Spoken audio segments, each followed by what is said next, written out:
What happens when a modern Navy SEAL team fights 1,000 medieval knights? Seems unfair, right? One side has swords, chainmail, maybe some really intimidating mustaches. The other has night vision, rifles, and decades of special operations training. But let's make it interesting. No drones, no backup, just 4 SEALs on foot with what they can carry versus 1,000 fully armed knights on open ground. Who wins? And how long would it even last? We'll keep it simple. A flat grassy field, no hills, no forest, no buildings, no place to hide. The knights form up in tight formation, full plate armor, shields, spears, swords. 1,000 men, ready to charge. The SEALs? They're in modern battle gear. M4 rifles with optics, sidearms, grenades, plate carriers, comms. One might even have a grenade launcher. They spread out in a loose line, staying mobile, scanning. This is going to be weird. At 300 meters, the knights begin to charge.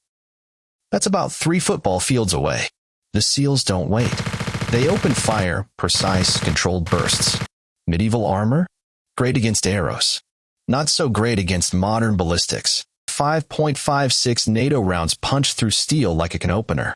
Heads snap back. Shields splinter. Horses, if they had any, would panic and trample their own men. Within the first 30 seconds, there are dozens of casualties.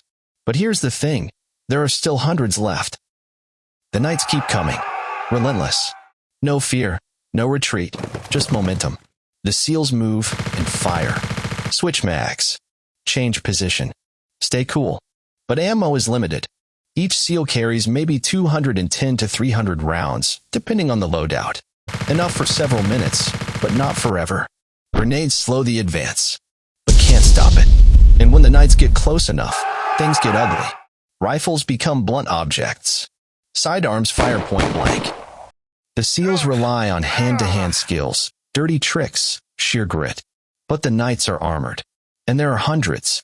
It's like trying to fist fight a stampede of refrigerators. Eventually, no matter how skilled they are, the SEALs are overrun. 4 men can't fight forever. But what if the terrain was different? Say, ruins, buildings, tight corridors. The knights couldn't mass. The SEALs could set traps, bottlenecks, use stealth. In that case, it's not even close. The SEALs would win, easily. But in the open, numbers win. This isn't just about guns versus swords. It's about context. SEALs are trained to dominate modern battlefields with tech, teamwork, terrain. Knights were brutal, disciplined, and fearless. But they weren't ready for this. Still, 1,000 bodies are a lot to stop, even with lasers and night vision. Moral of the story? If you ever time travel back to the 1300s, bring friends and ammo.